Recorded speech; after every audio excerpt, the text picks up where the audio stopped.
Market Pachauri money मंत्र में आज हम बात करेंगे आपके माल की। जी हाँ, आप हर तरीके से माल जो है बाजार से खरीद सकते हैं, चाहे वो छोटी दुकान हो, चाहे बड़ी दुकान हो, चाहे मॉल हो। और अब देश में विदेशों की तरह ही डायरेक्ट सेलिंग का प्रचलन जो है धीरे धीरे बढ़ता जा रहा है। और उसकी वजह यह है कि हिंदुस्तान का जो कंज्यूमर है वो अब अपने पैसे को ज्यादा से ज्यादा संभल कर खर्च करता है, मेहनत करता है, पैसा कमाता है, खर्च करता है। इस समय देखा जाए तो मुल्क में कोई 11.5% जो हमारी जनसंख्या है उसको हम मिडिल क्लास कह सकते हैं, जो आंकड़े आते हैं। और उसका मतलब ये हुआ कि कोई 14-15 करोड़ लोग ऐसे हैं जो कि मिडिल क्लास में शामिल हैं।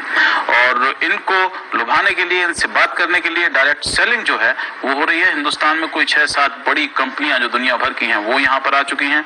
और साथ ही उसके ये भी चीज सामने आ रही है कि अब चिंताएं दिखाई जा रही हैं कि रेगुलेशन जो है वो कैसे होगा, डायरेक्ट सेलिंग को किस तरह से बेहतर तरीके से लोगों तक पहुंचाया जा सकेगा। डायरेक्ट सेलिंग का सबसे बड़ा उदाहरण अगर देखा जाए तो हमारे मुल्क में वो इस समय SMS सेलिंग है। आप SMS के जरिए जो है मार्केटिंग की जाती है और लोग उससे खरीदते हैं। हमारे पास 3 खास मेहमान यहाँ पर मौजूद हैं। दुनिया की एक बड़ी कंपनी एमवे के senior vice president Yogendra Singh हमारे साथ में हैं, बहुत बहुत धन्यवाद।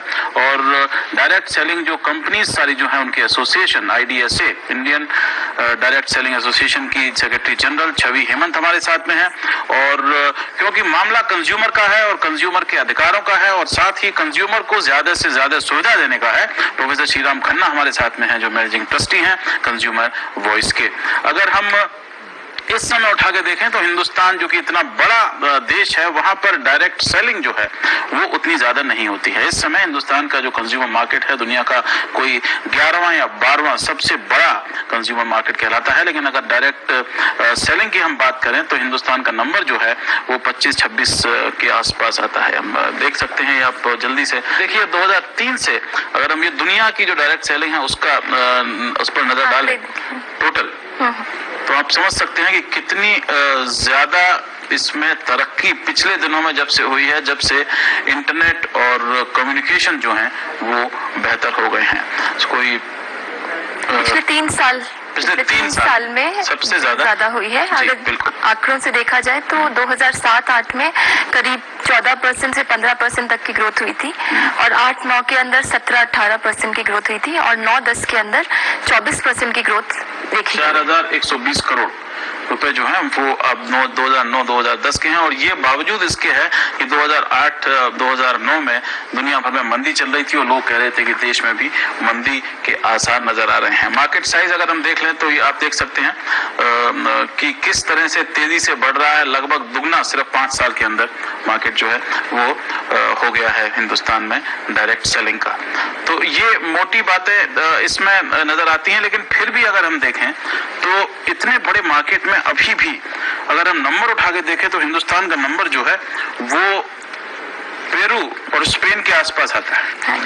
और हम जो हैं वो मलेशिया, कोलंबिया, छोटे छोटे देश हैं, थाईलैंड हुआ, इटली हुआ, इनसे अभी भी पिछड़े हुए हैं। क्यों, ऐसा क्यों है कि अभी भी $1 बिलियन जो है वो हम डायरेक्ट सेलिंग में इतने बड़े मुल्क में नहीं पा पाए?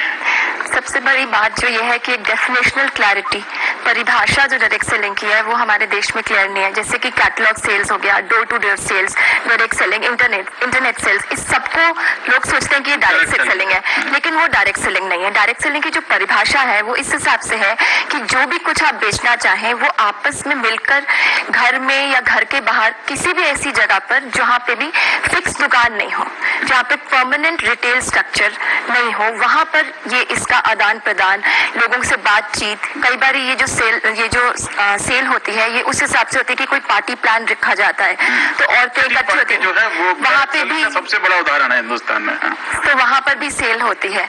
और जहाँ तक देखा जाए कि इन आंकड़ों में काफी सारे जो है महिलाएं इसके अंदर इन्वॉल्व है, महिलाएं इसमें इन्वॉल्व है, करीब 70% महिलाएं हैं इस पूरी डायरेक्ट सेलिंग के अंदर। तो जो हम IDSA, Indian direct selling association जो रिप्रेजेंट कर रहा है वो डायरेक्ट सेलिंग को रिप्रेजेंट कर रहा है जहाँ पे एक दूसरे से मिलकर बातचीत कर प्रोडक्ट की बिक्री होती है।